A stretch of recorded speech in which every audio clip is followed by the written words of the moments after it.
గురుగారు నమస్కారం. నమస్కారం అమ్మ మహాలక్ష్మి గారు. ఇక మనకి జనవరి సంక్రాంతి వరకు, మకర సంక్రాంతి వరకు మనం అయ్యప్ప స్వాముల దీక్షలు చూస్తూ ఉంటాం. అయితే ఈ దీక్షలు ఈ నెలలోనే ఎందుకు? అయ్యప్ప స్వాములు ఆలయానికి వెళ్ళి వచ్చేటప్పుడు కొంతమంది ప్రమాదాలకు గురవుతున్నారు. ఏంటి వాళ్ళ పూజలో లోపమా? ఏంటి అసలు ఈ ప్రమాదాలకు కారణం? యాక్సిడెంట్లు జరగడం అయ్యప్ప స్వామి నిష్టలుగా వీళ్ళు చేసుకున్నా కూడా యాక్సిడెంట్లకి దీనికి సంబంధం లేదు. వాళ్ళ కర్మను బట్టే వాళ్ళ మరణము లేకపోతే వాళ్ళకి యాక్సిడెంట్లు అవడం అనేది రాసి ఉంటుంది. అయ్యప్ప స్వామి తలుచుకుంటే తప్పించగలడు, కానీ స్వామి ఎప్పుడు తప్పిస్తాడమ్మా? ఎలాంటి వాళ్ళు మనలాంటి వాళ్ళని కాదు. ఏదో నల్ల డ్రెస్ వేసేసి దీక్షలు చేసేసి తప్పించేస్తాడా? ధ్రువుడిని, ప్రహ్లాదుడిని అలాంటి వాళ్ళని తప్పిస్తాడు.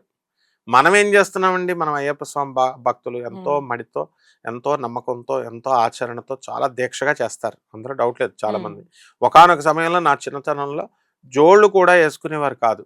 తర్వాత ఏదైనా మెడలో ఆ మాలే పామై కాటేసేసిన వాళ్ళని చూసాం మేము. సరిగ్గా నిష్ఠలు కనుక చేయకపోతే ఆ మెడలో దండే పామై కాటేసింది ఒకడిని. ఊరంతా రాజమండ్రి అంతా గుప్పు మంది. ఏమిట్రా బాబు అని అంటే నిజంగానే పాము కరిచింది అతనికి. అంత మరి ఇప్పుడు ఎక్కడుంది? కేరళలో ప్రతి ఒక్కళ్ళు చెప్పులేసి తిరుగుతారు, అయ్యప్ప మాలేస్తారు, చెప్పులేసి తిరుగుతారు. వీళ్ళేమో పాన్పరాగులు నవ్వులేవాడు నవ్వుతున్నాడు. అక్కడ కేరళలో మనోళ్ళు ఇంకా అంత లేదు. మనోళ్ళు ఏంటంటే భోజన ప్రియులు. లిమిటెడ్ గా తినండ్రా అంటే భిక్ష ఎవరైతే పెడతారో 10 వెరైటీలు చేయమని చెప్తారు. Full food. అయ్యప్ప మాల దీక్ష ఎందుకు వేస్తాం? సన్నబడ్డానికి, 0 సైజ్ రావడానికి చక్కగా దీక్ష చేసుకోవాలి. అరే మొత్తం మళ్ళీ అందులో ఒకసారి నేను మాకు మాణిక్ పవార్ అని ఒకడు ఉన్నాడు.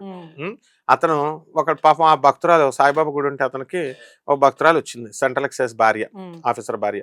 సరే అంతా వండేసింది. 10 ఆర్డర్లు చెప్పారు వీళ్ళు, అన్నీ వండేసి రెడీ చేసేసింది. భోజనం దగ్గరికి వెళ్ళేసరికి వీడు ఏం చేశాడంటే, ఉల్లిపాయలు వేసారా, వెల్లుల్లిపాయలు వేసారా అన్నాడు. అయ్యో స్వామి వేసామన్నారు. మళ్ళీ మరి మేము తినం కదా అని చెప్పేసి మళ్ళీ ఈవిడ ఫ్రూట్స్ తేయడానికో లేకపోతే ఇంకోటి చేయడానికో మళ్ళీ హడావుడి చేసింది. మరి ముందు చెప్పొద్దా? మరి ఇలాంటివి అనమాట. అప్పుడు మళ్ళీ వీళ్ళంతా కూడా ఒక చోట నేను హోమం చేయడానికి వెళ్ళాను. అక్కడ మన హత్తునూర దత్తాత్రేయ స్వామి టెంపుల్. అక్కడ వాడేమో అయ్యప్ప స్వామి పూజ పెట్టుకున్నవాడు ఇక్కడ హోమంలో పెట్టుకున్నాడు. వాళ్ళకి ఆకలేసేస్తుంది హోమంలో అవట్ల. అందుకని పిలిచేసి వాడిని నానా తిట్లు తిట్టేసి, అయ్యప్ప స్వామి ఇంచుమించుగా గురువులు ఉంటారు కదా, అయ్యప్ప స్వామి మెయిన్ టీం రన్ చేసేవాళ్ళు, వీళ్ళందరూ ఏంటంటే పండితులు కాదమ్మా. కొంతమంది అందులో మోస్ట్లీ 99% పండితులు ఉండరు. ఇప్పుడు చాగంటి గారు, గరికపాటి గారు ఇలాంటి వాళ్ళు ఉన్నారనుకో, వాళ్ళు పండితులు ఒక పద్ధతిలో చెప్తాం, దాన్ని గురువు అంటాం, గురుస్థానం అంటాం. ఇక్కడ అయ్యప్ప మాల్లో అది లేదు. ఏంటంటే సీనియారిటీ వచ్చేస్తుంది, వాళ్ళకి చదువుతో సంబంధం లేదు. 10 రోజులు 8 సంవత్సరాలు వాడు పచ్చి బూతులు తిడుతున్నాడు నా ముందు. ఏమిటి? నువ్వు ఇంత మాల్లో ఉండే, నువ్వు ఇంత లేటుగా చేసావు, నువ్వు అహంకారం వదలలేదనమాట. మళ్ళీ వంటలు పచ్చిమిరపకాయ బజ్జీలు అవన్నీ చేయించుకున్నారు. చేయించుకుని అందులో ఏది ఒకటి తక్కువైనా సరే మళ్ళీ 2 3 4 మొత్తం మితాహారం లేదు అక్కడ, అమితాహారం తింటున్నారు. కాబట్టి మెయిన్గా ఏంటంటే తక్కువ మంది ఉంటారు ఇలాంటి వాళ్ళు. మనము అయ్యప్ప స్వామి దీక్ష వేసినప్పుడు మనకి స్వామివారి కరుణా కటాక్షం రావాలన్నప్పుడు తిండిని త్యాగం చేయాలి, నిద్రను త్యాగం చేయాలి. తెల్లవారుజామున లేచి చన్నీళ్ళతో చేస్తారు, వెరీ గుడ్, అందులో మెచ్చుకోవాలి మనం వాళ్ళని. బొట్టు పెడతారు, పూజలు చేస్తారు, మాల అంతా చేస్తారు. అప్పుడు భజన ఎంతసేపు చేస్తున్నారు తెలుసా? ప్రతిరోజు కూడా 2:30 3 వరకు చేస్తారు వీళ్ళు. ఇది మెయిన్ మార్చుకోవాలి. వీళ్ళు 3 గంటల దాకా భజన చేస్తారు. భజన చేసి ఆడవాళ్ళు పాపం ముసలి వాళ్ళు చిన్నపిల్లలు వస్తే వాళ్ళకి ముందు పెట్టరు. స్వాములు ముందు తినాలా, స్వాములు ముందు తినాలని ముందు వీళ్ళు తినేస్తారు. తర్వాత వాళ్ళకి ప్యారలల్గా అక్కడ పెట్టమంటారు. పాపం ఆకలితో మలమలు మాడిపోతారు. ఇలాంటివి మార్చుకోవాలి వీళ్ళు. లేకపోతే అసలు అయ్యప్ప స్వామి మాలలు వేసుకున్న వాళ్ళు చేసే నిష్ఠ, నియమాలు అద్భుతం. మనం చిన్న చిన్న పొరపాట్లు ఉంటాయి కానీ మెచ్చుకోవాలి వాళ్ళని. కష్టపడి పాపం శబరిమల వెళ్తారు ఎంతో ప్రేమగా. అక్కడ నదిలో కూడా, వాటర్లో, పంబా నదిలో ఇప్పుడు వైరస్ వచ్చింది. మొలగొద్దు, నోట్లో వేసుకోవద్దు, ముక్కులో వేసుకోవద్దు అని చెప్తున్నారు. నిజమే, మరి కంటామినేటెడ్ అవుద్ది వాటర్ అని ఎక్కువ మంది వచ్చినప్పుడు. ఈ జాగ్రత్తలు తీసుకోవాలా. కేవలం మూఢభక్తితో మనం వెళ్ళిపోతున్నాము అని చెప్పి వెళ్ళకూడదు. నెక్స్ట్ క్వశ్చన్ ఏంటంటే, ఆ మాసంలోనే ఎందుకు వెళ్తారంటే, అప్పుడు కేరళ గవర్నమెంట్ ఒక డ్రామా ఆడింది. మకర జ్యోతి, మకర సంక్రాంతి రోజునే జ్యోతి పుట్టించేవారు వాళ్ళు, లైట్ వేసేవారు వాళ్ళు.